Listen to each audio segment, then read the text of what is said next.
Sukhu tax நேர்களுக்கு வணக்கம். உங்களுடன் சுகன்யா கணேஷ். என் பெயர் நீலவேணி. நான் சிறுவயதாக இருக்கும்போதே என் தாய் தந்தை இறந்து விட்டார்கள். அப்போதிலிருந்து பாட்டியுடன் தான் வசித்து வந்தேன். என் பாட்டி மங்களம். அவரை எனக்கு மிகவும் பிடிக்கும். ஏனென்றால் இவ்வுலகில் என் மீது அதிக பாசமும் அக்கறையும் வைத்துள்ள ஜீவன் என்றால் அது என் பாட்டி மட்டும்தான். அப்பா அம்மாவிற்கு நிகரான அன்பை காட்டி என்னை வளர்த்து வந்தார். என் வயதில் உள்ள பெண் பிள்ளைகள் பள்ளி செல்ல நான் மட்டும் அருகில் இருக்கும் கூலி வேலைக்கு சென்று வந்தேன். காரணம், என்னதான் நாங்கள் இருவரும் ஒருவருக்கொருவர் துணையாக இருந்தாலும் எங்கள் வயிறு நிறைய சாப்பாடு வேண்டும், அதற்கு பணம் வேண்டும். வயதான என் பாட்டியை வேலைக்கு அனுப்ப எனக்கு மனம் வரவில்லை. அதனால் நானே அருகில் நடக்கும் கட்டிடப் பணியில் சித்தாள் வேலைக்கு சென்று எங்களின் 3 வேளை பசியை போக்கி வந்தோம். இப்படியே என் வாழ்க்கையை என் பாட்டியுடன் மகிழ்ச்சியாக கழித்து வந்தேன். அன்று நான் வேலை பார்க்கும் இடத்தில் கொத்தனார் ஒருவருக்கு விபத்து ஏற்படவே நேரமாகவே வேலை முடிந்து வீடு வந்தேன். என்ன மங்களம், என்ன சாப்பாடு செஞ்சு வச்சிருக்க என்று என் பாட்டியிடம் நான் செல்லமாக கேட்க, வாடி, என்ன இவ்வளவு சீக்கிரம் வந்துட்ட, அதுக்குள்ளையா வேலை முடிஞ்சிருச்சு? எங்க வேலை முடிஞ்சுது, நம்ம உப்புளி அண்ணன் இல்லை, அவரு 3வது மாடியிலிருந்து தவறி விழுந்துட்டாரு. ஐயையோ, என்னாச்சு, ஏதாவது ஆயிடுச்சா? அட கடவுளே, பாவம், அவன் பொண்டாட்டி இப்பதான் 5 மாதம் முழுகாம இருக்கா. பாட்டி இரு, அவசரப்படாத, நீ நினைக்கிற மாதிரியெல்லாம் அவருக்கு ஒன்றும் ஆகலை. காலில் லேசான அடிதான். நல்ல வேலை, மண்ணு மூட்டை மேலே விழுந்தாரு. கொஞ்சம் தள்ளி விழுந்திருந்தா அவ்வளவுதான். நல்ல வேலை தப்பிச்சிட்டாரு. அப்புறம் நம்ம மேஸ்திரி அவர் பைக்கில் உட்கார வச்சு பக்கத்தில் இருக்கிற ஹாஸ்பிட்டலுக்கு அழைச்சிட்டு போனார். அவங்க ஆஸ்பத்திரி போனதுக்கு அப்புறம் எங்கேருந்து நாங்கள் வேலை பார்க்குறது, அதான் எங்களை வீட்டுக்கு போக சொல்லிட்டாங்க என்று நான் கூறிக்கொண்டிருந்த நேரத்தில் பாட்டியின் கண்களில் கண்ணீர். என்னாச்சு பாட்டி, ஏன் அழுற? அதான் அவருக்கு ஒன்றும் ஆகலைன்னு சொல்கிறேன்ல, அப்புறம் ஏன் அழுற? நான் அவனை நினச்சி அழலை, உன்னை நினச்சி தாண்டி அழுறேன். என்ன நினச்சா? ஏன், எனக்கு என்ன, நான் நல்லா தானே இருக்கேன், எனக்கு எந்த அடியும் இல்லை. ஒரு வயசு பொண்ணை இப்படி சித்தாள் வேலைக்கு அனுப்புறத நினச்சா தாண்டி ரொம்ப கஷ்டமாக இருக்குது. உன் அம்மா அப்பா இருந்திருந்தா இப்படி உன்னை இந்த கஷ்டப்படுற வேலைக்கு அனுப்பியிருக்க மாட்டாங்க. இந்த வயசான கிழவியால் உனக்கு சம்பாரித்து போட முடியலை. இந்த மாதிரி நீ பார்க்குற வேலையில் உனக்கு ஏதாவது ஆயிட்டா காலத்துக்கும் அந்த குற்ற உணர்ச்சியே என்னை கொன்னுடும் என்று அழத் தொடங்கினார். ஐயோ மங்களம், லூசானி, நீ என்ன எந்த விதத்துலையும் கஷ்டப்படுத்தலை. நான் என்ன சின்ன வயசுல இருந்தா வேலைக்கு போய் கஷ்டப்படுறேன்? இல்லை, நீ தான் அப்படியே கட்டாயப்படுத்தி என்னை வேலைக்கு அனுப்புனியா? நான் வயசுக்கு வர்ற வரைக்கும் இப்போ நான் பார்க்குற வேலையை நீ பார்த்து தானே என்னை நல்லா பார்த்துக்கிட்ட. இப்போ உன்னால் முடியலை, நான் வேலைக்கு போய் உன்னை பார்த்துக்கிறேன், அவ்வளவுதான். என் படிப்பை ஒன்றும் உனக்காக விடலை. படிப்பு வரலை, அதான் உன்னை சாக்கா வச்சு பள்ளிக்கூடத்துக்கு போகாமல் வேலைக்கு போகிறேன். இதை நினச்சி நீ கவலைப்படாத, அப்புறம் உன் உடம்புக்கு ஏதாவது ஆயிடும். உன்கிட்ட பேசி ஜெயிக்க முடியுமா? என்ன மோடி, உன்னை ஒரு நல்ல இடத்துல கல்யாணம் பண்ணி கொடுத்துட்டேனா அதுக்கப்புறம் இந்த கட்டை சந்தோஷமாக இந்த உலகத்தை விட்டு போயிடும். மங்களம், இந்த மாதிரி பேசுன, இனிமேல் நான் உன்கிட்ட பேசவே மாட்டேன் பார்த்துக்க. எனக்குன்னு இந்த உலகத்தில் உன்னை விட்டால் வேறு யார் இருக்கா? நீயும் இப்படி பேசுகிற. போ மங்களம், எனக்கு சாப்பாடும் வேணாம், ஒன்றும் வேணாம். சரிடி, நான் இந்த மாதிரி இனிமேல் பேச மாட்டேன். பசிக்குதுன்னு சொன்னல, வா வந்து சாப்பிடு. இதுதான் கடைசி தடவை. இனிமே நீ என்னை விட்டு போறேன்னு சொன்னேன்னா அதுக்கப்புறம் உன்கிட்ட பேசவே மாட்டேன் பார்த்துக்க என்று நான் கூறிவிட்டு சாப்பிட தொடங்கினேன். இப்படி நாட்கள் நகர்ந்து கொண்டிருக்க அன்றும் காலை வழக்கம் போல எழுந்து வேலைக்கு தயாராகி கொண்டிருந்தேன். என்ன, தினமும் பாட்டி நமக்கு முன்னாடியே எழுந்திருச்சிருவாங்க, இன்னைக்கு இவ்வளவு நேரம் தூங்கிட்டு இருக்காங்க என்று நான் பாட்டியை எழுப்ப முயற்சி செய்தேன். மங்களம் மங்களம், எழுந்திரி, என்ன இவ்வளவு நேரமாக தூங்கிட்டு இருக்க? எனக்கு வேலைக்கு நேரமாகுது பாரு, எழுந்திருச்சு ஏதாச்சும் எனக்கு சமைச்சு கொடு. எழுந்திரி மங்களம் என்று நான் எவ்வளவோ எழுப்ப முயற்சி செய்தேன். ஆனால் எந்தவித அசைவும் என் பாட்டியிடமிருந்து வரவில்லை. பொறுமை இழந்த நான் அழ ஆரம்பித்து விட்டேன். என் அழுகுரலை கேட்ட அக்கம் பக்கத்தினர் அங்கு ஓடி வர அப்பொழுதுதான் எனக்கு தெரிந்தது, பாட்டி என்னை விட்டு பிரிந்து வெகுநேரம் ஆகிவிட்டது என்று. செய்வதறியாது தவித்த எனக்கு அழுவதை தவிர வேறு வழி தெரியவில்லை. என் பாட்டியை கட்டி அணைத்தவாறு அழுது கொண்டிருந்தேன். பிறகு எங்களின் தூரத்து உறவான அத்தை மாமா அங்கு வந்திருந்து செய்ய வேண்டிய சடங்குகளை செய்து முடித்தனர். எல்லாம் முடிந்துவிட்டது. என்னை பெற்றெடுத்த பெற்றோர்கள், உடன் பிறந்த சகோதர சகோதரிகள் என்று யாருமே இல்லாமல் பாட்டியுடன் சந்தோஷமாகவே வாழ்ந்து வந்தேன். ஆனால் இன்று அவரும் என்னை விட்டு சென்று விட்டார். இன்று நான் அனாதையாக நின்று கொண்டிருக்கிறேன். பாட்டி இறந்து முழுதாக ஒரு நாள் கூட ஆகவில்லை. அதற்குள் என் வீட்டில் பஞ்சாயத்து நடைபெற்றது. காரணம், அவர்களின் கடமையை முடித்த என் அத்தை மாமா ஊருக்கு புறப்பட தயாராகி கொண்டிருந்தனர். ஏன்பா வேல்முருகா, நீங்கள் பாட்டுக்கு கிளம்புனா என்ன அர்த்தம்? நீலவேணி ஒரு வயசுக்கு வந்த பொண்ணு. அந்த பொண்ணை இப்படி தனியாக விட்டுட்டு போகிறது எந்த விதத்தில் நியாயம்? அந்த புள்ள இந்த வீட்டில் எப்படி தனியாக வாழும்? ஆம்பளையாக பிறந்திருந்தாலும் எப்படியோ வாழ்ந்துட்டு போகட்டும்னு விட்டுடலாம். என்ன பண்ணுறது, பொட்டை பிள்ளையா இருக்குது, அதுவும் வயசுக்கு வந்த பொண்ணு. இப்படி இருக்கும்போது தனியாக விட்டுட்டு போகிறது தப்பு இல்லையா? இப்போ அந்த பொண்ணுக்கு சொந்தம்னா அது நீ மட்டும்தான். நீயும் வந்த உடனே ஊருக்கு கிளம்புனா என்ன அர்த்தம்? அந்த பொண்ணோட நிலைமைய கொஞ்சம் யோசிச்சு பார்த்தியாப்பா என்று பெரியவர்கள் கூற, அதுக்கு நான் என்னங்க பண்ண முடியும்? அவங்க அம்மா அப்பா உயிரோடு இருக்கும்போதே எங்களோட உறவு வேண்டாம்னு எங்களை எப்போவோ உதறி தள்ளிட்டாங்க. ஏதோ எடுத்து செய்கிறதுக்கு யாருமே இல்லை. எங்களுக்கும் மனசு கேட்கல. அதனால் எங்கள் கடமையை செய்கிறதுக்காக தான் வந்தோம். செஞ்சிட்டோம். அதனால் ஊருக்கு கிளம்புறோம். வேற என்ன எங்களால் பண்ண முடியும் என்று என் மாமா வேல்முருகன் கூறினார். நீ சொல்கிறதெல்லாம் சரிதான்ப்பா. நீலவேணியோட அம்மா அப்பாவுக்கும் உங்களுக்கும் என்ன பிரச்சனைன்னு எங்களுக்கு தெரியாது. ஆனால் தான் அடாவிட்டாலும் தசையாடும்னு சொல்லுவாங்க. அதனால தானே இவ்வளவு தூரம் தேடி வந்து எல்லாத்தையும் சிறப்பாக செஞ்சீங்க. சின்ன வயசுலேயே அந்த பொண்ணு அப்பா அம்மாவை இழந்துட்டா. ஆதரவாக இருந்தது ஒரே ஒரு கிழவி மட்டும்தான். அதுவும் போய் சேர்ந்துருச்சு. இப்போ அந்த பொண்ணு அனாதையாக தானே நிற்கிறா. அவளுக்கு நீங்கள் தானே ஆதரவு கொடுக்கணும் என்றனர். எங்களால் என்ன பண்ண முடியும்? நாங்களும் கஷ்டப்பட்டு சம்பாரித்து தான் சாப்பிட்டுட்டு இருக்கோம். எனக்கும் ஒரு பொண்ணு இருக்குது. அவளையும் வெளியூர் அனுப்பி தான் நான் படிக்க வச்சிட்டு இருக்கேன். இதில் இந்த பொண்ணையும் கூட்டிகிட்டு போயிட்டு எப்படி எங்களால் பார்த்துக்க முடியும்? இதோ பாருப்பா, நீ சும்மா ஒன்றும் பார்த்துக்க வேணாம். இந்த வீட்டை இந்த பொண்ணு பேரில் தான் அவங்க அம்மா அப்பா எழுதி வச்சுருக்காங்க. என்னதான் இது குடிசை வீடாக இருந்தாலும் இப்போ இந்த இடத்தோட மதிப்பு அதிகம். இந்த இடத்த விற்றுட்டு அந்த பொண்ணுக்கு செய்ய வேண்டியதை செஞ்சு கல்யாணம் பண்ணி வச்சிருங்க. இதை எங்களால் செய்ய முடியும். ஆனால் என்ன இருந்தாலும் நாங்கள் வேத்து மனுஷங்க. நீங்கள் ஒன்றுக்குள்ளே ஒன்று நீ பார்த்து செய்கிறது தான் நல்லா இருக்கும்.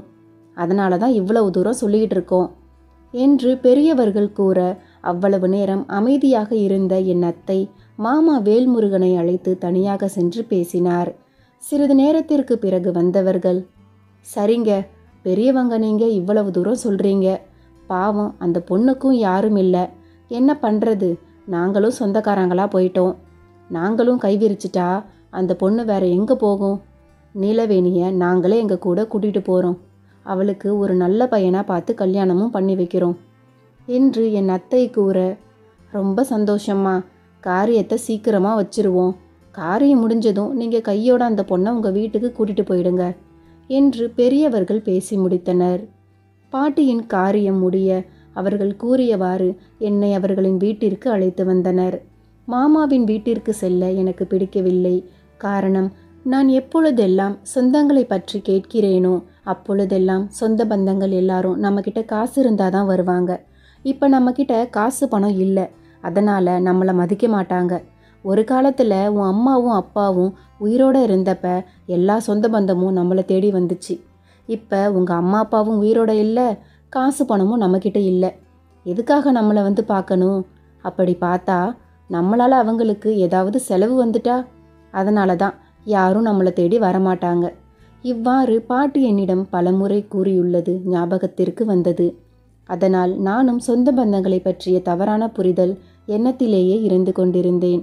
ஆனால் தற்பொழுது எனக்கு வேறு வழியில்லை. இருந்த ஒரு உறவும் என்னை விட்டு போய்விட்டது. அனாதையாக தன்னந்தனியே தவித்த எனக்கு என் மாமா ஒருவரே பாட்டிக்கு செய்ய வேண்டிய காரியங்களை செய்து எனக்கு துணையாக இருந்தார். மேலும் யாரும் இல்லாத என்னால் எங்கள் ஊரின் பெரியவர்களின் பேச்சை மீற முடியவில்லை. அதனால் என் மாமாவுடன் அவர் வீட்டிற்கு சென்றேன். நீலவேணி, என் பொண்ணு காயத்ரி வெளியூரில் தங்கி படிக்கிறா. உன்னை விட வயசில் சின்ன பொண்ணு தான். அப்பப்போ லீவுக்கு தான் வருவா. இது அவளோட ரூம் தான். நீ இந்த ரூம்லையே தங்கிக்கலாம். இங்கே தங்குறத நினச்சி நீ எந்த சங்கடமும் படாத. இது உன் வீடு மாதிரி. என்னால் முடிஞ்ச அளவு நான் உன்னை ஒரு குறையும் வராமல் பார்த்துக்கிறேன். என்று என் அத்தை கூறியது என் மனதிற்கு சற்று ஆறுதலாக இருந்தது. இப்படி நாட்களும் நகர்ந்து கொண்டிருக்க என்னால் வீட்டில் இருப்பதற்கு சங்கடமாக இருக்க ஆரம்பித்தது. அதனால் எப்பொழுதும் போல வேலைக்கு செல்லலாம் என்று என் அத்தையிடம் கேட்டேன். இல்லை நீலவேணி, நீ இனிமேல் வேலைக்கு போகிறது சரியா இருக்காது. உன்னை நல்லபடியாக பார்த்துக்கிறேன்னு சொல்லி தான் கூட்டிகிட்டு வந்திருக்கேன். நீ மறுபடியும் கூலி வேலைக்கு போய் கஷ்டப்பட்டா நான் உன்னை சரியாக பார்த்துக்கலன்னு நாளைக்கு என்ன தான் 4 பேர் பேசுவாங்க. நீ இந்த வீட்டில் இருக்க போகிறது இன்னும் கொஞ்ச நாளைக்கு தான். அதுக்கப்புறம் உனக்கு ஒரு நல்ல பையனாக பார்த்து நான் உன்னை கல்யாணம் பண்ணி அனுப்பிடுவேன். அது வரைக்கும் வீட்டிலேயே இருந்து வீட்டு வேலை, சமையல் வேலை எல்லாத்தையும் கற்றுக்க என்று கூற நானும் சரி என்று அங்கிருந்து நகர்ந்து விட்டேன். அன்று இரவு தண்ணீர் குடிப்பதற்காக அடுப்பங்கரைக்குள் நுழைந்த எனக்கு என் அத்தையும் மாமாவும் அறையில் பேசி கொண்டிருந்தது என் காதில் விழுந்தது. என்னடி இது நீலவேணிய நீ அப்படி தாங்குற? நீ இந்த மாதிரி நடந்துக்கிற அளவுக்கு நல்லவ இல்லையே. நீலவேணி வேலைக்கு போனால் நமக்கு தானே வருமானம் வரும், அதையும் வேண்டாம்னு சொல்கிற என்று என் மாமா கேட்க, உங்களுக்கு ஒன்றும் தெரியாது, நீங்கள் சும்மா இருங்க. நான் ஒன்றும் காரணம் இல்லாமல் அப்படி சொல்லலை. நீலவேணியோட சொத்துக்காக தான் அவளை நம்ம வீட்டுக்கு கூட்டிகிட்டு வந்திருக்கோம். இந்த நேரத்தில் 100-200க்காக அவளை வெளியில் வேலைக்கு அனுப்புனா நாளை பின்ன ஏதாவது ஒரு பையனை பார்த்து லவ் பண்ணி நான் அவனை தான் கல்யாணம் பண்ணிப்பேன்னு வந்து நின்னா என்ன பண்ணுறது? அதுவும் இந்த காலத்து பிள்ளைங்களை நம்பவே முடியாது. அப்படியே லவ் பண்ணுறேன்னு அந்த பையனை இழுத்துக்கிட்டு ஊரை விட்டு ஓடி போயிட்டானா அப்புறம் நான் பட்ட கஷ்டம் எல்லாம் வீணாக போயிடும். அவள் எங்கேயும் போக வேண்டாம், வீட்டிலையே இருக்கட்டும். நாமளே ஒரு ஏழைப்பட்ட பையனை பார்த்து சிக்கனமாக ஒரு கல்யாணத்தை பண்ணி வச்சுருவோம். அவள் சொத்தையும் நம்ம பேருக்கு எழுதி மாற்றிடுவோம். அதுக்கு தான் அவகிட்ட நல்லவளாக நடிச்சுக்கிட்டு இருக்க.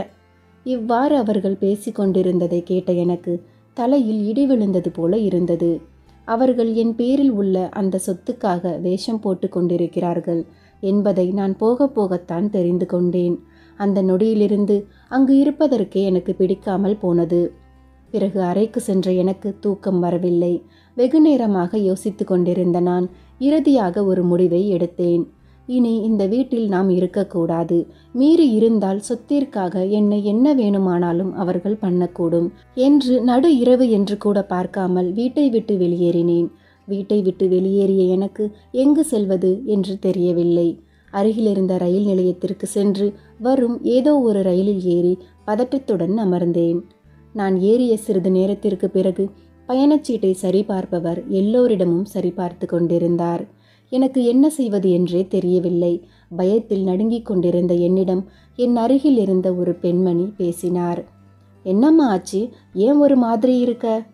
அதெல்லாம் ஒன்றும் இல்லைங்க என்றேன். சிறிது நேரத்தில் என் அருகில் வந்தவர் என்னிடம் பயணச்சீட்டை கேட்டார். பதில் கூற முடியாத நான் விழித்து கொண்டிருந்தேன்.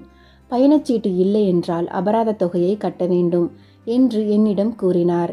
அவர் கேட்கும் பணம் என்னிடம் இல்லாததால் நான் இறங்கிக் கொள்கிறேன் என்று அவரிடம் கூறினேன். ஆனால் என் அருகில் இருந்த பெண்மணி எனக்காக அவரிடம் அபராத தொகையை கட்டினார். ரொம்ப நன்றிங்க, உங்கள் உதவியை நான் என்னைக்கும் மறக்க மாட்டேன் என்று அவரிடம் கூறினேன். பரவாயில்லம்மா. ஆமாம், நீ அவசரத்தில் டிக்கெட் வாங்க மறந்துட்டியா? தனியாவா வந்திருக்க? உன் கூட யாரும் வரலையா? இப்போ எங்கே போயிட்டு இருக்க? இவ்வாறு அவர் கேட்ட எந்த ஒரு கேள்விக்கும் என்னிடம் பதிலில்லை என்பதால் தலை குனிந்தவாறு கைகளை பிசைந்து கொண்டு அமர்ந்திருந்தேன். என் நிலைமையை ஓரளவு புரிந்து கொண்டவர், உனக்கு ஏதோ பிரச்சனைன்னு தெரியுது, அதை என்கிட்ட சொல்ல தயங்குற. சரி, நான் எதுவும் கேட்க மாட்டேன். ஆனால் வயசு பொண்ணா இருக்க, எங்கே போகிறதுன்னு உனக்கு தெரிஞ்சுது அப்படின்னா நீ அங்கே தாராளமாக போ. எங்கே போகிறதுன்னு தெரியாமல் இந்த ட்ரெயினில் நீ ஏறி இருந்தா நீ எங்கே கூட வரலாம். நாங்கள் சென்னைக்கு தான் போயிட்டுருக்கோம். என்னோட பேர் கோமதி, இவர் என் வீட்டுக்காரர் செந்தில். நாங்கள் 2 பேரும் வசதி இருக்கிறவங்க கிட்ட டொனேஷன் மாதிரி வாங்கி ஒரு முதியோர் இல்லத்தை நடத்திக்கிட்டு வரோம். எங்களுக்கும் சொல்லிக்கிற மாதிரி உறவுன்னு யாரும் இல்லை. எங்கள் கூட இருக்கிற வயசானவங்க எல்லாரும் தான் எங்கள் உறவு. உனக்கு எங்கள் கூட வர்றதில் விருப்பம் இருந்துச்சுன்னா நீ தாராளமாக எங்கள் கூட வரலாம் என்று அவர் கூறியது இருளில் மூழ்கி இருந்த எனக்கு வெளிச்சம் கிடைத்தது போன்று இருந்தது. சற்றும் யோசிக்காத நான் அவருடன் வருவதற்கு சம்மதித்து விட்டேன். பிறகு அவர்களின் வீட்டிற்கு சென்று அவர்களுடனே தங்கினேன். அங்கு இருக்கும் வயதானவர்களை பார்க்க என் உள்ளம் மகிழ்ச்சி அடைந்தது. காரணம், என் மங்களம் என்னை விட்டு பிரிந்ததை இன்றளவும் என்னால் மறக்க முடியவில்லை. ஆனால் இங்கு இருக்கும் அனைத்து வயதானவர்களும் எனக்கு என் மங்களமாகத்தான் தெரிந்தார்கள். அதனால் என் மங்களத்திடம் நான் காட்டிய அதே அன்பை இவர்களுடனும் பகிர்ந்து என் பாட்டியை நினைவுபடுத்தி கொண்டேன். கோமதி அம்மாவும் செந்தில் ஐயாவும் என்னை அவர்களின் குடும்பமாகத்தான் பார்த்தார்கள்.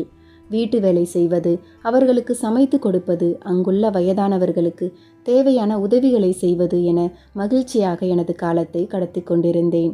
இப்படி நாட்கள் நகர்ந்த நிலையில் எனது வாழ்க்கையில் சந்தோஷம் மட்டுமே பொங்கிக் கொண்டிருந்தது. என்னை இவ்வளவு அன்பாகவும் அக்கறையாகவும் பார்த்து கொள்ளும் இவர்களிடம் இனி உண்மையை மறைக்கக்கூடாது என்று என் வாழ்க்கையில் நடந்த அனைத்து சம்பவங்களையும் கோமதி அம்மாவுடன் பகிர்ந்து கொண்டேன். அதை கேட்ட அவரும், நீலவேணி, எல்லார் வாழ்க்கையிலும் கஷ்டம் இருக்க தான் செய்யும். நமக்கு மட்டும் ஏன் இப்படி கஷ்டம் வருதுன்னு அதை நினச்சி புலம்பிக்கிட்டே இருந்தா நம்மளால் அடுத்த கட்டத்துக்கு நகர முடியாது. மற்றவங்க எல்லாரும் சந்தோஷமாக இருக்காங்க, நமக்கு மட்டும் ஏன் எவ்வளவு கஷ்டத்தை கடவுள் கொடுக்குறாருன்னு நினைக்கக்கூடாது. ஏன்னா நம்ம கண்ணுக்கு சந்தோஷமாக தெரிகிற எல்லாரும் அவங்க வாழ்க்கையில் உண்மையாகவே சந்தோஷமாக இருக்க மாட்டாங்க. ஒன்று சந்தோஷமாக இருக்கிற மாதிரி நடிப்பாங்க, இல்லைன்னா அவங்க வாழ்க்கையில் நிறைய கஷ்டங்களை தாண்டி தான் அந்த சந்தோஷத்தை அவங்க அடைஞ்சிருப்பாங்க. அதனால் எது நடந்தாலும் அதை ஏற்றுக்கிட்டு நாம் அடுத்தடுத்து வாழ்க்கை பயணத்தை தொடர்ந்துக்கிட்டே இருக்கணும். வாழ்க்கை எப்போதுமே ஒரே மாதிரியே போகாது. சந்தோஷமும் துக்கமும் மாறி மாறி தான் வரும். அதை ஏற்றுக்கிட்டு வாழ்கிறது தான் வாழ்க்கை. இவ்வாறு கோமதி அம்மா பேசியது என் மனதில் ஒரு தைரியத்தை ஏற்படுத்தியது என்றுதான் கூற வேண்டும். இவ்வாறு கோமதி அம்மா அடிக்கடி என்னிடம் பல அறிவுரைகளை கூறியது என் மனதை இன்னும் உறுதியோடு வைக்க உதவியாக இருந்தது. ஆனால் அவரன்று அப்படி கூறுவார் என்று நான் துளியும் எதிர்பார்க்கவில்லை. நீலவேணி, நீ ஏன் மறுபடியும் படிக்கக்கூடாது என்று அவர் கேட்க எனக்கு அதிர்ச்சியாக இருந்தது. படிக்கிறதா? என்னம்மா சொல்கிறீங்க? ஆமாம் நீலவேணி, உனக்கு படிப்பு வராதுன்னு பொய் சொல்லாத. நீ இங்கே வந்ததுலேருந்து நான் உன்னை கவனிச்சுக்கிட்டு தான் இருக்கேன். நீ பத்திரிகையெல்லாம் எடுத்து படிச்சுக்கிட்டு தான் இருக்க. நிறைய விஷயங்களை கற்றுக்கணும்னு நினைக்கிற. அதிலிருந்து உனக்கு படிப்பு மேலே எவ்வளவு ஆர்வம் இருக்குன்னு நான் புரிஞ்சுக்கிட்டேன். உங்கள் பாட்டிக்காக தான் நீ உன்னோட படிப்பை விட்ட. நீ ஏன் மறுபடியும் படிக்கக்கூடாது? உன்னை நான் படிக்க வைக்கிறேன். இல்லைம்மா, ஆதரவு இல்லாத இந்த அனாதைக்கு நீங்கள் அடைக்கலம் கொடுத்ததே பெரிய விஷயம்மா. நீங்கள் செஞ்ச இந்த உதவிக்கு நான் எப்படி கைமாறு செய்கிறதுன்னு எனக்கு தெரியாமல் முழிச்சுக்கிட்டு இருக்கேன். இதில் என்னை படிக்க வைக்கிறேன்னு சொல்லி என்னை இன்னும் கஷ்டப்படுத்தாதீங்கம்மா. அதுவும் இல்லாமல் இனிமேல் நான் படித்து என்ன ஆக போகுது? மறுபடியும் ஸ்கூல் போய் இதெல்லாம் எதுக்குமா? வேண்டாம். அப்போது நீ இந்த குடும்பத்தில் ஒரு ஆள் இல்லை. அப்போ நாங்கள் தான் அப்படி தப்பாக நினச்சிக்கிட்டு இருக்கோமா? சாச்சா, அப்படியெல்லாம் இல்லைம்மா. இதோ பாரு நீலவேணி, நீ படிக்கிறதுக்கு மட்டும் ஒத்துக்க. நீ ஸ்கூல் போய் தான் படிக்கணும்னு இல்லை. வீட்டில் இருந்துக்கிட்டு படித்து எக்ஸாம் எழுதலாம். இனிமே எப்படிம்மா என்னால் படிக்க முடியும்? நீ அதை பற்றி கவலைப்படாத. நீ படிக்கிறேன்னு ஒரு வார்த்தை மட்டும் சொல்லு, நான் உன்னை படிக்க வைக்கிறேன் என்றார். எனக்கும் படிக்க வேண்டும் என்ற ஆர்வம் இருக்க அதற்கு சரி என்றேன். பிறகு அவர் கூறியவாறு வீட்டில் இருந்தபடியே எனது படிப்பை தொடர்ந்தேன்.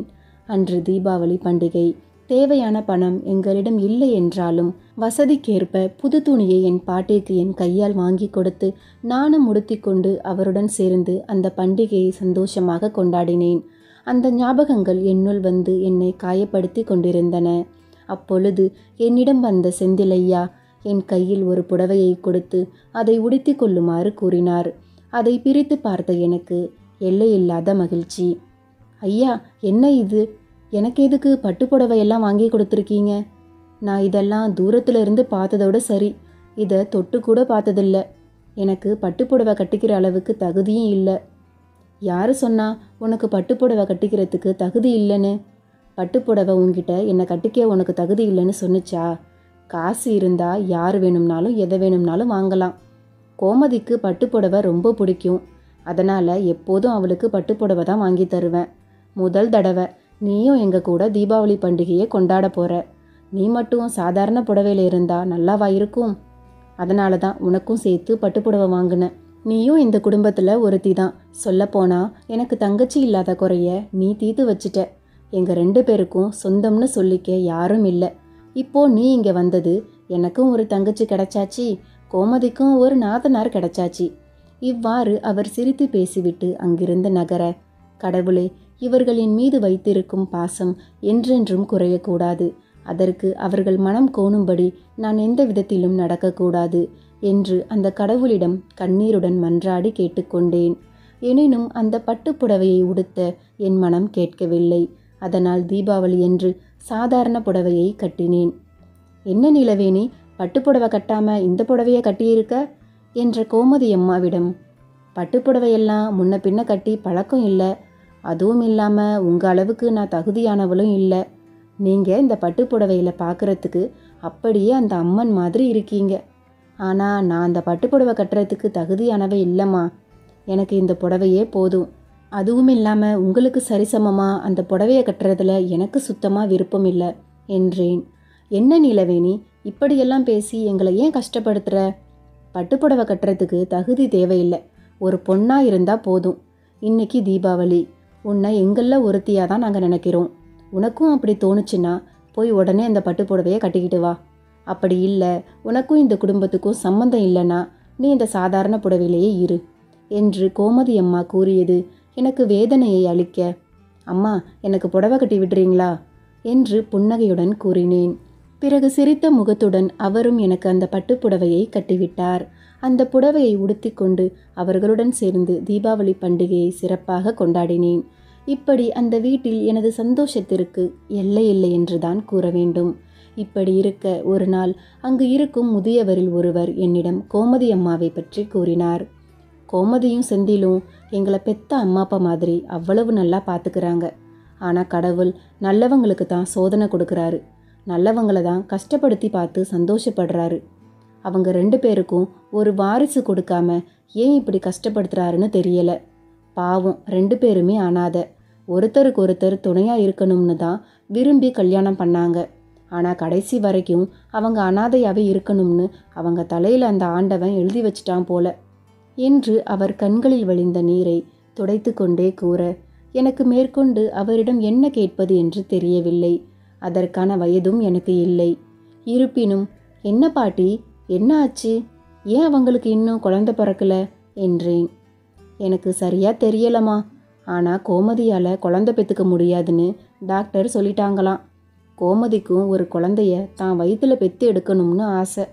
ஆனால் அது முடியாதுன்னு தெரிஞ்சதுக்கப்புறம் ஒரு வாடகை தாய் மூலமாக தன்னுடைய புருஷனோட குழந்தைய பெற்றுக்கணும்னு நினச்சா. ஆனால் செந்தில் அதுக்கும் ஒத்துக்கலை. 2 பேருக்குள்ளேயும் பெரிய வாக்குவாதமே நடந்துச்சு. ஆனால் கடைசியில் செந்தில் தன்னோட குழந்தை இன்னொரு பொண்ணோட வயிற்றில் வளர்றதுல விருப்பம் இல்லைன்னு சொல்லிட்டாரு. அதுக்கப்புறம் கோமதியும் அதை பற்றி பேசலை. வாடகை தாய்னா என்ன பாட்டி? உனக்கு அதை பற்றி தெரியாதாமா? நீ கிராமத்தில் வளர்ந்த பொண்ணு இல்லை, அதுவும் படிக்கவும் இல்லை. அதான் இதை பற்றி உனக்கு ஒன்றும் தெரியலை.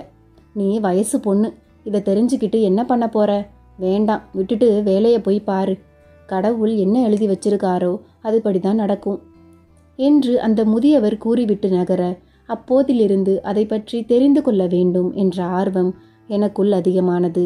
ஆனால் இதை பற்றி யாரிடம் கேட்க என்றவாறு யோசித்து கொண்டு கோமதி அம்மாவிடம் பேசினேன். அம்மா, உங்ககிட்ட ஒரு விஷயம் கேட்கணும். நீங்கள் சொல்லுவீங்களா? என்ன நீலவேணி, என்ன புதிர் போட்டு கேட்குற? என்ன விஷயம்னு சொல்லு. ஒன்றுமில்லம்மா, நேற்று கோவிலுக்கு போயிருந்தேன். அப்போ ஒரு அம்மாவை பார்த்தேன். அவங்க வாடகை தாயின்னு ஏதோ பேசிக்கிட்டு இருந்தாங்க. வாடகை தாயினா என்னம்மா என்றேன். அதெல்லாம் பெரிய விஷயம் நீலவேணி. அதை தெரிஞ்சுக்கிட்டு நீ என்ன பண்ண போற? படிக்கிற வேலையை மட்டும் பாரு. இதெல்லாம் உனக்கு வேண்டாம். இல்லைம்மா, சொல்லுங்க. எனக்கு அதை தெரிஞ்சுக்கலனா தலையே வெடிச்சிரும். சொன்னால் கேட்க மாட்ற. சரி, சொல்கிறேன் என்றவர் அதனை பற்றி விவரமாக என்னிடம் கூறினார். அதனை கேட்ட அந்த நொடி பொழுதில் நாம் என் கோமதி அம்மாவிற்காகவும் செந்திலையாவிற்காகவும் அவர்களின் குழந்தைக்கு ஒரு வாடகை தாயாக இருக்கக்கூடாது என்ற எண்ணம் என்னுள் துளிரெடுத்தது. இது சரியா தவறா என்பது எனக்கு தெரியாது. ஆனால் எந்தவித எதிர்பார்ப்பும் இல்லாமல் என் மீது அவர்கள் காட்டும் அந்த அளவு கடந்த அன்பிற்கு நான் செய்யும் ஒரு நன்றி கடனாகத்தான் இதை நான் பார்க்கிறேன். இதை பற்றி அவர்களிடம் எப்படியாவது கூற வேண்டும். நேரம் வரும் வரை காத்து கொண்டிருந்தேன். ஒரு நாள் அவர்கள் இருவரையும் அழைத்து நான் எடுத்த முடிவை பற்றி கூறினேன். அதுநாள் வரை என் மீது அன்பு காட்டி வந்த செந்திலையாவிற்கு நான் பேசிய வார்த்தைகளால் கோபம் தலைக்கேறியது. அப்பொழுது வரை என் மீது கோபப்படாதவர் ஆத்திரத்தின் உச்சத்திற்கு சென்று ஒட்டுமொத்த கோபத்தையும் என் மீது கொட்டிவிட்டு அந்த கோபத்துடனே அங்கிருந்து வெளியேறினார். நான் பேசிய வார்த்தைகளால் செந்திலையாவின் கோபத்திற்கு ஆளாகிவிட்டேன் என்பதை நினைத்து கூனி குறுகி நின்று கொண்டிருந்த என்னை கோமதி அம்மா சமாதானப்படுத்தினார். நீலவேணி, நீ இப்படி பேசுவன்னு நான் சத்தியமாக எதிர்பார்க்கலாமா? இத்தனை வருஷம் எங்கள் குடும்ப வாழ்க்கையில் எங்களுக்குள்ள எந்த பிரச்சனையும் இல்லை. பிரச்சனைன்னு ஒன்று வருதுன்னா அது இந்த ஒரு விஷயத்துக்காக மட்டும்தான். அவருக்கு பிடிக்கலன்னு தெரிஞ்சதுக்கப்புறம் இனிமே அதை பற்றி பேசக்கூடாதுன்னு தான் நான் அவர் போக்கிலேயே விட்டுட்டேன். இதுக்கு தான் என்கிட்ட வாடகை தாயை பற்றி நீ கேட்டியா நீலவேணி? இதோ பாருமா, அவருக்கு பிடிக்காத எந்த ஒரு விஷயத்தையும் இனிமே நான் செய்யக்கூடாதுன்னு முடிவு பண்ணிட்டேன். நீ வயசு பொண்ணு, இதை பற்றி பேசுகிறதுக்கு கூட உனக்கு வயசு இல்லை. நீ இப்படி ஒரு முடிவை எடுத்திருக்கேன்னா அதுக்கு நீ எங்கள் மேலே வச்சிருக்கிற பாசம்தான் காரணம்னு எனக்கு நல்லாவே புரியுதுமா. ஆனால் தயவு செஞ்சு இனிமே இந்த மாதிரி பைத்தியக்காரத்தனமாக முடிவெடுக்காத. உன்னோட படிப்பில் மட்டும் கவனத்தை செலுத்து. நாளைக்கு அதுதான் உனக்கு கை கொடுக்கும் என்ற கோமதி அம்மாவும் அங்கிருந்து நகர்ந்து விட்டார். அவர்கள் இருவரும் பேசிவிட்டு போன பிறகுதான் நான் செய்தது எவ்வளவு பெரிய தவறு என்பதே எனக்கு புரிந்தது. வயதிற்கு மீறி யோசித்து விட்டேன் என்பதை புரிந்து கொண்ட நான் அந்த எண்ணத்தை கைவிட்டுவிட்டு செந்திலையாவிடம் நான் பேசியதற்காக மன்னிப்பு கேட்டு மீண்டும் அவரை சமாதானப்படுத்த முயற்சி செய்தேன். இப்படி நாட்கள் நகர்ந்த நிலையில் செந்திலையாவும் நடந்ததை மறந்துவிட்டு பழையபடி மீண்டும் என்னிடம் சகஜமாக பேச ஆரம்பித்தார். இனி அவர்களுக்கு பிடிக்காத எந்த ஒரு செயலையும் செய்யக்கூடாது என்பதில் உறுதியாக எனது நாட்களை கடத்தி கொண்டிருந்தேன். இப்படி மகிழ்ச்சியாக நாட்கள் நகர நான் எனது 12ஆம் வகுப்பு தேர்வையும் நல்லபடியாக எழுதி நல்ல மதிப்பெண் பெற்றேன். இது அவர்களுக்கு மிகுந்த மகிழ்ச்சியை கொடுத்து வந்ததால் மேற்கொண்டு எனது கல்லூரி படிப்பையும் வீட்டில் இருந்தபடியே படிக்க வைத்தனர். படிப்பின் மீது எனக்கு இருந்த ஆர்வத்தால் அவர்கள் கூறியவாறு வீட்டில் இருந்தபடியே கல்லூரி படிப்பையும் நல்லபடியாக படித்து முடித்தேன். இப்படி நான் நினைத்து பார்க்க முடியாத அளவிற்கு என் வாழ்க்கை மகிழ்ச்சியாகவே நகர்ந்து கொண்டிருந்தது. அவ்வப்போது கோவிலுக்கு சென்று வந்த நான் என்னை நினைத்து வேண்டுவதை விட்டுவிட்டு என்னை வாழ வைத்த இரு தெய்வங்களுக்கும் எந்த ஒரு குறையும் வரக்கூடாது என்பதை மட்டுமே வேண்ட ஆரம்பித்து விட்டேன். இப்படி எனது வாழ்க்கையில் மகிழ்ச்சியை மட்டுமே அனுபவித்து கொண்டிருந்த நேரம் வரப்போகும் துக்கத்திற்கும் தயாராக இருக்க வேண்டும் என்பது எனக்கு தெரியாமல் போய்விட்டது. மகிழ்ச்சியான தருணங்கள், விழாக்கள் என்று என்றாவது மதுவை அருந்தி கொண்டிருந்த செந்திலையா இப்பொழுதெல்லாம் தினமும் இரவு நேரத்தில் மது அருந்திவிட்டுதான் வீடு வருகிறார். காரணம், அவர் செல்லும் இடங்களில் குழந்தையை பற்றி அவர் காதுகளில் படும்படி மற்றவர்கள் பேசுவதுதான். இதனால் மனமுடைந்த கோமதி அம்மாவும் அவ்வப்போது செந்திலையாவை தேற்றி வந்தார். என்னால் முடிந்த அளவு அவர்கள் இருவருக்கும் ஆதரவாக இருந்து வந்தேன். அன்று இரவு எனக்கு மோசமாக அமையும் என்று நான் எதிர்பார்க்கவில்லை. கோமதி அம்மா வெளியூர் சென்ற நேரம், நீலவேணி, ஐயாவையும் இங்கே இருக்கிறவங்களையும் பத்திரமா பார்த்துக்க. நான் ஒரு முக்கியமான வேலையாக மதுரை வரைக்கும் போகணும். போயிட்டு நாளைக்கு சாயங்காலத்துக்குள்ளே வந்துடுவேன். அது வரைக்கும் அவங்க எல்லாரையும் நீ தான் பார்த்துக்கணும் என்று என்னிடம் கூறிவிட்டு போனார். கோமதி அம்மாவை ஊருக்கு வழி அனுப்பி வைத்த நான் வழக்கம் போல வீட்டு வேலைகளையும் சமையல் வேலைகளையும் முடித்துவிட்டு முதியவர்களை கவனித்து கொண்டிருந்தேன். அன்று மாலை வெளியில் உள்ள வேலைகளை முடித்துவிட்டு செந்திலையா வருவார் என்று வெகுநேரமாக அவருக்காக காத்து கொண்டிருந்தேன். வெகுநேரமாகியும் அவர் வரவில்லை. பிறகு கோமதி அம்மாவிற்கு ஃபோன் செய்த நான் அவரிடம் விஷயத்தை கூறினேன். நீ பயப்படாத நீலவேணி, நான் இல்லைங்கிறதுக்காக அவர் நிறைய குடிச்சிருக்காரு போல. டிரைவருக்கு இப்போ தான் நான் ஃபோன் பண்ணேன். அவர் கூட்டிக்கிட்டு வந்துட்டுருக்காரு. அவர் வந்த உடனே சாப்பாடு கொடுத்து தூங்க வச்சிரு.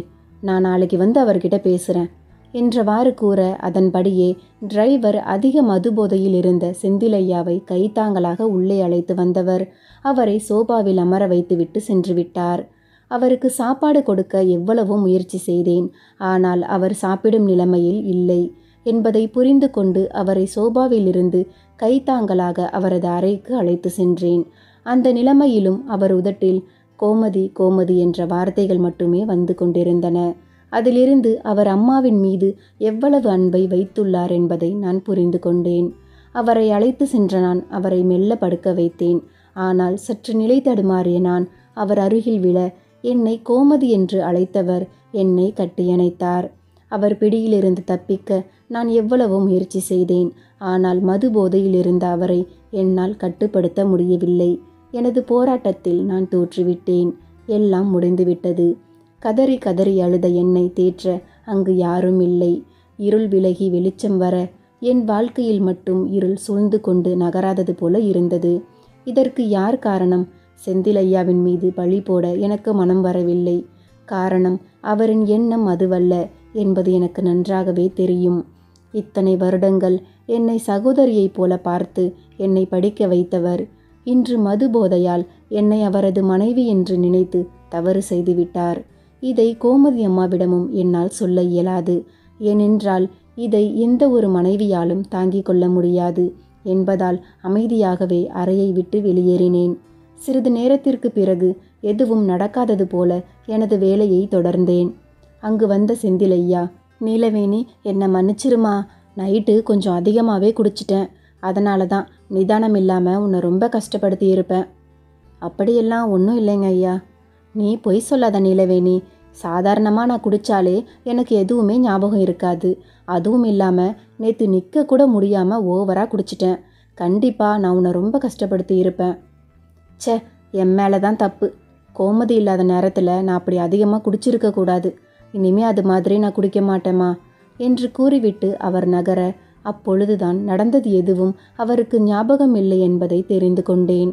பிறகு ஊரிலிருந்து வந்த கோமதி அம்மாவிடமும் தான் அதிகமாக குடித்ததை பற்றி செந்திலையா வெளிப்படையாக கூறினார். ஏங்க இப்படி பண்ணுறீங்க? நீங்கள் நார்மலாக குடித்தாலே என்ன நடந்ததுன்னு உங்களுக்கு தெரியாது. நான் இல்லாத நேரத்தில் எதுக்கு அதிகமாக குடிச்சிங்க?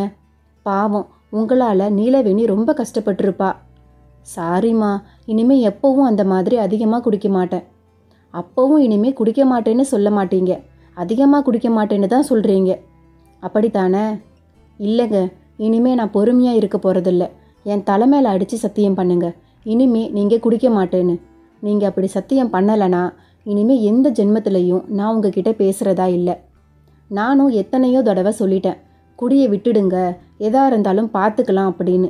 அடுத்தவங்க பேசுகிறாங்க அப்படிங்கிறதுக்காக நீங்கள் குடிச்சிங்கன்னா அப்போ என்ன பேசும்போது நானும் குடித்தா நல்லாவா இருக்கும்? எல்லாத்துக்கும் குடிதான் சொல்யூஷன்னா எல்லார் வீட்லேயும் பொண்ணுங்க தான் முதல்ல குடிப்பாங்க. இப்போவே சத்தியம் பண்ணுங்க, என் தலையில் அடித்து சத்தியம் பண்ணுங்க, இனிமே நீங்கள் குடிக்கவே கூடாது என்று கோமதி அம்மா கண்களில் நிறைந்த கண்ணீருடன் கேட்க, சிறிது நேரம் யோசித்த செந்திலையாவும் கோமதி அம்மாவின் தலையில் அடித்து மதுவை தொடமாட்டேன் என்று சத்தியம் செய்தார். அது எனக்கு மகிழ்ச்சியை கொடுக்கவில்லை. எனக்கு தாமதமாகத்தான் தெரிந்தது. எனினும் நடந்ததை இருவரிடமும் கூறாமல் எனது வாழ்க்கையை மீண்டும் சகஜமாக வாழ ஆரம்பித்தேன். ஆனால் அந்த கடவுள் என்னை அப்படி இருக்க விடவில்லை. மாதம் வரும் வீட்டு தூரம் தடைபட்டது. தொடர்ந்து 2 மாதங்கள் தடைபடவே மருத்துவரிடம் சென்றேன். அவர் கூறியது என் உள்ளத்தில் எரிமலை வெடித்தது போல இருந்தது. ஆம், நான் கர்ப்பமாக இருக்கிறேன் என்ற மருத்துவரின் வார்த்தை என் இதயத்தை 1000 அம்புகள் குத்தி கிழிப்பது போன்று இருந்தது. மருத்துவர் கோமதி அம்மாவிற்கு தெரிந்தவர் என்பதால் உடனே அவரிடம் நான் கர்ப்பமாக இருக்கும் செய்தியை தெரிவித்து விட்டார். வீடு சென்ற நான் கோமதி அம்மாவின் முன் தலைகுனிந்தவாறு நின்றேன். அவர் என்னை பார்க்கும் அந்த அருவருப்பான பார்வை எனக்கு பயத்தை அதிகப்படுத்தியது. நீலவேணி, இது நீயா விருப்பப்பட்டு நடந்ததா, இல்லை உனக்கு தெரியாமல் நடந்ததா? இதை மட்டும் என்கிட்ட சொல்லு என்று அவர் கேட்க பதில் கூற முடியாத நான் தலைகுனிந்தவாறு நின்று கொண்டிருந்தேன். வாயை திறந்து பேசு நீலவேணி, இது ஒன்றும் சாதாரண விஷயம் இல்லை. நீ யாரையாவது லவ் பண்ணுறியா, இல்லை யாராவது உன்னை தப்பாக யூஸ் பண்ணிட்டாங்களா? எதா இருந்தாலும் நீ வாயை திறந்து பேசினாதான் அடுத்து என்ன பண்ணுறதுன்னு யோசிக்க முடியும். சொல்லு நீலவேணி, யாரையாவது லவ் பண்ணுறியா என்று அவர் கேட்க நான் இல்லை என்றவாறு தலையசைத்தேன். அப்பனா இது உனக்கு தெரியாமல் நடந்துச்சா? இதுக்கு யார் காரணம்னு உனக்கு தெரியுமா என்று அவர் கேட்க எந்த ஒரு கேள்விக்கும் என்னால் பதில் கூற முடியாததால் கண்ணீருடன் தலை குனிந்தவாறு நின்று கொண்டிருந்தேன். இப்படி நின்றுகிட்டு இருந்தா என்ன அர்த்தம்? இதுக்கு யார் காரணம்னு வாயை திறந்து சொன்னாதானே அவங்களுக்கு என்னால் சரியான தண்டனை வாங்கி கொடுக்க முடியும் என்றார். நான் எப்படி கூறுவேன் இதற்கு காரணம் செந்திலையாதான் என்று? அப்படி கூறினால் அதை உங்களால் எப்படி தாங்கிக் கொள்ள முடியும் என்று யோசித்த எனக்கு அழுவதை தவிர வேறு வழி தெரியவில்லை. இதோ பாரு நீலவேணி, நீ ஒரு வயசு பொண்ணு, கல்யாணம் ஆகாமல் வயிற்றுல ஒரு குழந்தையோட வந்து நிற்கிற. அதுக்கு யார் காரணம்னு சொல்ல மாட்ற. நாங்கள் கேட்கலனாலும் அக்கம் பக்கத்தில் உள்ளவங்க கேட்டு அசிங்கப்படுத்த ஆரம்பிப்பாங்க. அவங்க எல்லாருக்கும் நீ என்ன பதில் சொல்ல போற? உன்னால் நாங்களும் அவமானப்பட்டு தலை குனிஞ்சு நிற்கணும். அதனால் இந்த குழந்தைக்கு அப்பா யாருன்னு நீ இப்போ சொல்லி தான் ஆகணும் என்று அவர் கூற பதில் கூற முடியாத நான் அறைக்கு சென்று கதவை தாளிட்டேன். பிறகு கதவின் அருகில் வந்தவர் கதவை தட்ட ஆரம்பித்தார். அங்கு வந்த செந்திலையா, கோமதி விடு, நீலவேணிக்கு கொஞ்சம் டைம் கொடு, அவளே சொல்லுவா, இப்போதைக்கு அவளை தொந்தரவு பண்ணாத, வா என்றவாறு கூறி அவரை அழைத்து சென்றார். அன்று இரவு முழுவதும் யோசித்து கொண்டிருந்தேன். என் வாழ்க்கைக்கு ஒளியாக வந்தவர்கள் இவர்கள். இவர்களுக்கு எப்படியாவது என் நன்றி கடனை செலுத்த வேண்டும் என்று அந்த தெய்வத்திடம் பலமுறை நான் வேண்டியிருக்கிறேன். விதி என் வாழ்க்கையில் இப்படித்தான் அவர்களுக்கு எனது நன்றியை கூற வேண்டும் என்று எழுதியிருக்கிறது. அதன்படி அவர்களுக்கு இந்த குழந்தையை பெற்று கொடுத்து எனது நன்றி கடனை அடைக்க வேண்டும் என்ற உறுதி எடுத்தேன். ஆனால் என்னால் இவர்களுக்கு எந்த ஒரு அவமானமும் வந்துவிடக்கூடாது என்பதால் வீட்டை விட்டு வெளியேற முடிவெடுத்தேன். அதன்படி காலை விடிந்ததும் யாருக்கும் தெரியாமல் ஒரு மகளிர் விடுதியில் சேர்ந்தேன். நான் அங்கு சேர்ந்த சிறிது நேரத்திற்கெல்லாம் கோமதி அம்மாவும் செந்திலையாவும் அங்கு வந்துவிட்டனர்.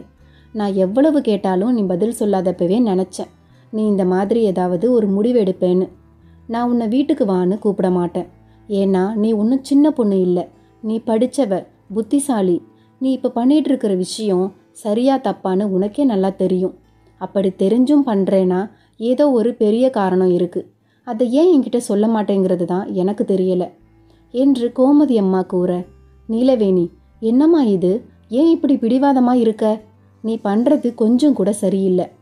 உன்னை நாங்கள் 2 பேரும் எவ்வளவு நம்பினோம். ஆனால் நீ இப்படி பண்ணுவேன்னு நான் கொஞ்சம் கூட எதிர்பார்க்கல. அப்படி என்ன பிரச்சனை உனக்கு? இவ்வளவு நாள் உன்னை பார்த்துக்கிட்ட எங்களுக்கு உன்னுடைய பிரச்சனையை தீர்த்து வைக்க தெரியாதா? தயவு செஞ்சு என்கிட்டையாவது சொல்லுமா என்று செந்திலையா கூற மீண்டும் தலை குனிந்தவாறே நின்றேன். என்னங்க, நீங்கள் வாங்க. அவள் இப்போ பெரிய மனுஷியா ஆயிட்டா. எந்த பிரச்சனையாக இருந்தாலும் அவளே பார்த்துப்பா. நாம இனி அவளுக்கு தேவையில்லை என்றவர் கூறிவிட்டு அங்கிருந்த நகர, எந்த ஜென்மத்தில் நான் செய்த புண்ணியம், எனக்காக இப்படி ஒரு குடும்பத்தை அந்த கடவுள் கொடுத்திருக்கிறார். ஆனால் அவர்களுடன் சேர்ந்து வாழத்தான் எனக்கு கொடுத்து வைக்கவில்லை என்ற மனவேதனையுடன் எனது நாட்களை வயிற்றில் வளரும் என் குழந்தையுடன் கடக்க ஆரம்பித்தேன். நான் படித்த படிப்பிற்கு ஏற்ற பகுதி நேர வேலையை செய்து எனக்கான செலவையும் நானே கவனித்து வந்தேன். இங்கு வந்து பேசிவிட்டு போனதிலிருந்து மீண்டும் ஒரு முறை கூட அவர்கள் என்னை வந்து பார்க்கவில்லை. அந்த அளவிற்கு அவர்களின் மனதை நான் காயப்படுத்திவிட்டேன் என்பது எனக்கு நன்றாக தெரியும். இப்படி மாதங்கள் உருண்டோட எனது பிரசவ நாளும் வந்தது. மருத்துவமனை சென்ற நான் ஒரு ஆண் குழந்தையை பெற்றெடுத்தேன். திருமணம் ஆகாமல் நான் பெற்றெடுத்த குழந்தை என் கையில் இருக்கிறது. என்னதான் இந்த குழந்தையை அவர்களிடம் ஒப்படைக்க வேண்டும் என்ற உறுதியை நான் எடுத்திருந்தாலும் இது என் குழந்தை, நான் பெற்றெடுத்த குழந்தை என்ற ஒரு சராசரியான தாயின் பாசம் என்னையும் பிடித்து கொள்ள எனது குழந்தையை என் நெஞ்சோடு அணைத்து கொண்டு கண்ணீரில் மூழ்கினேன். முத்தங்களை வாரி வாரி கொடுத்து கொண்டிருந்தேன். சிறிது நாட்கள் மருத்துவமனையில் தங்கி உடல் நலத்தை தேற்ற மருத்துவமனையை விட்டு கிளம்பும் நாளும் வந்தது. நான் பெற்றெடுத்த என் அன்பு மகனை பிரிய முடியாத நான் மீண்டும் மீண்டும் அழுது கொண்டிருந்தேன். ஆனால் வேறு வழியில்லை. இனி இவன் என் மகன் அல்ல, கோமதி அம்மாவின் மகன் என்பதை ஆழமாக பதித்து கொண்ட நான் கோமதி அம்மாவிற்கு ஃபோன் செய்து மருத்துவமனைக்கு வருமாறு கூறினேன். அவர்கள் மருத்துவமனைக்கு வருவதற்கு முன்பே நான் அந்த இடத்தை விட்டு புறப்பட்டாக வேண்டும்.